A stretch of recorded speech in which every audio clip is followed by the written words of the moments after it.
है बच्चों, Anushka online class में आपका स्वागत है। तो बच्चों, यदि आप इस चैनल पर नए हैं जरूर सब्सक्राइब कर लें। तो बच्चों, आज मैं आप लोगों को समांतर श्रेणी का प्रश्नावली 5.2 का 13 नंबर और 14 नंबर सवाल बताएंगे। इसमें दिया हुआ है 13 नंबर में 3 अंकों वाली कितनी संख्याएं 7 से विभाज्य है। कह रहा है 3 अंक वाली संख्या जो 7 से क्या है, विभाज्य है। हम लोग सॉल्व करते हैं। 3 अंक का पहली संख्या, तो 3 अंक की पहली संख्या कितना होता है?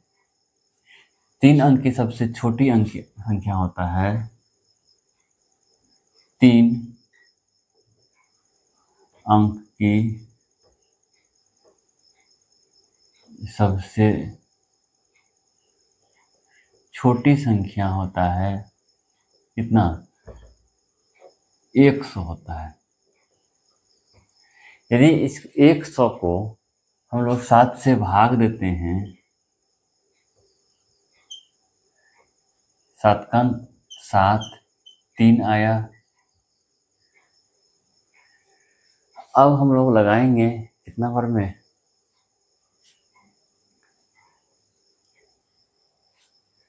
सत्या 28, एक ज़्यादा करके लगेंगे। 7 पंचा 35 माइनस 5 हो गया, इसमें 5 जोड़ देंगे, ये हो जाएगा 105।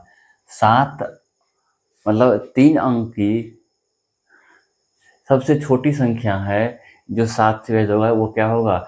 105। और 3 अंक की बड़ी संख्या होता है, ये बड़ी संख्या होता है 3 अंक का, क्या होता है? 999। इसमें भी हम लोग क्या करेंगे? 7 से भाग देंगे। 7 का 7, यहाँ कितना बचा? 2 और 9, 7 चौका 28, 1 9, 7 दूना 14, 7 दूना 14, 5। तो 999 में माइनस कर देंगे 5, 9 9 4, 994 जो है क्या होगा? सबसे बड़ी संख्या है 3 अंक का जो 7 से विभाज्य हो जाएगा, एपी की तरह बन जाता है। क्या होता है? पहला 105, तब क्या होगा? 112, 119, इस तरह से ये हो जाएगा 994। तो इसमें पहला पद क्या हो जाएगा? माना कि एपी का प्रथम पद मान लेते हैं क्या? 105। और डी बराबर क्या हो जाएगा? इस बीच में 7 का अंतर है, तो डी बराबर हो जाएगा कितना? 7। और ए एन हो जाएगा 994। और एन बराबर हम लोगों को निकालना है। ए एन बराबर फॉर्मूला होता है a plus n minus 1 into d. A n हो गया कितना? 994 बराबर ए हो गया 105 प्लस एन नहीं पता है, एन माइनस 1 इंटू डी है 7। ये 105 को इधर लाएंगे हम लोग, 994 माइनस क्या हो जाएगा? 105 बराबर एन माइनस 1 इंटू 7। इसको घटाएंगे, 14 में से 5 गया, कितना हो जाएगा?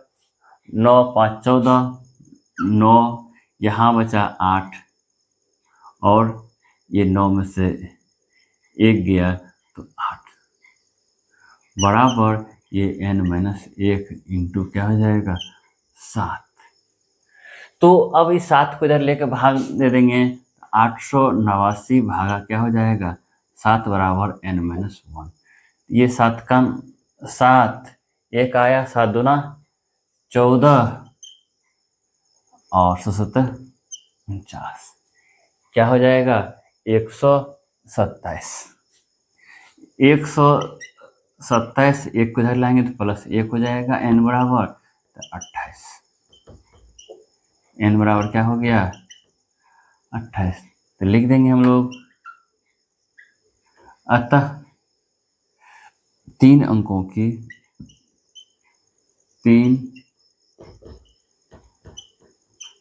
अंकों वाली 128 संख्या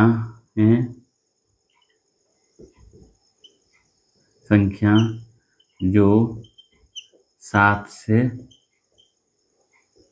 विभाज्य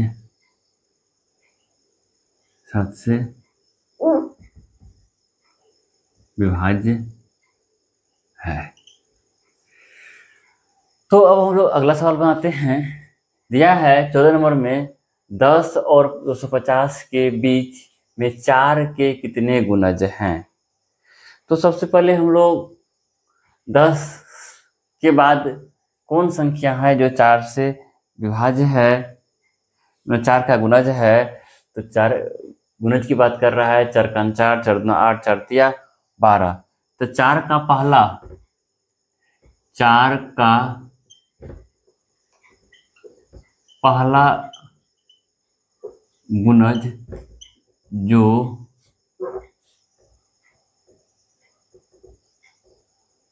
10 से अधिक है 10 अधिक, तो वो हो जाएगा क्या 12 हो जाएगा। और दूसरा गुणज क्या हो जाएगा 16।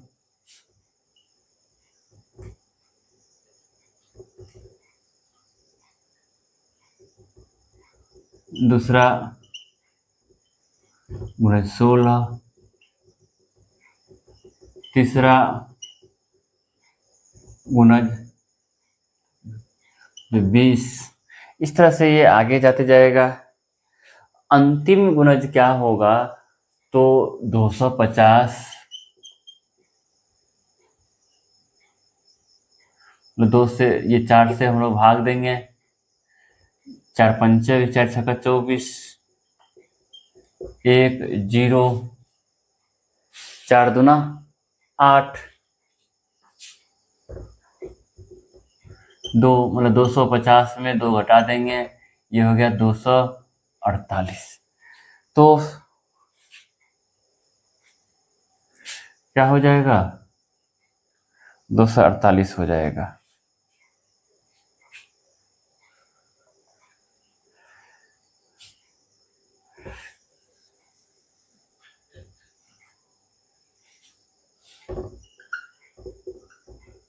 अंतिम गुणज जो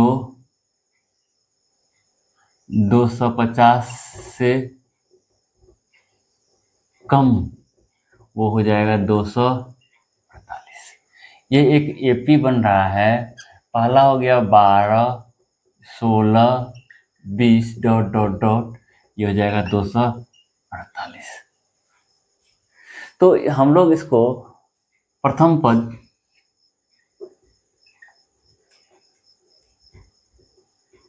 एपी का प्रथम पद मान लेते हैं 16, डी बराबर मान लेते हैं कितना 12, 4, 16, 4 मान लेते हैं डी बराबर, और एन एन मान लेते हैं हम लोग 248 को, और एन हम लोगों को निकालना। तो हम लोग फॉर्मूला जानते हैं, ए एन बराबर होता है a plus n minus 1 into d. तो ए एन है 248 बराबर 12 प्लस एन माइनस 1 इंटू 4। इसको इधर लाएंगे, 248 माइनस क्या हो जाएगा 12, एन माइनस 1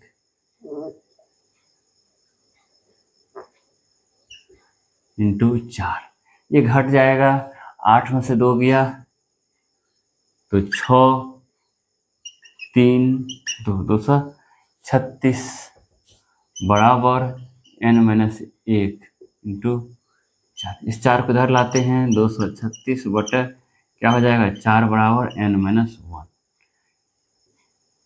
4 पंचा 20, 4 9 36, ये हो गया 59 प्लस 1 बराबर n, मतलब n बराबर हो गया 60। तो अतः हम लोग लिखेंगे, अतः 10 से 10 के बीच 4 के कितने गुणज है, अतः 10 और 250 के बीच 4 के 60 गुणज हैं। 4 के कितना गुणज हैं, 60 गुणज हैं।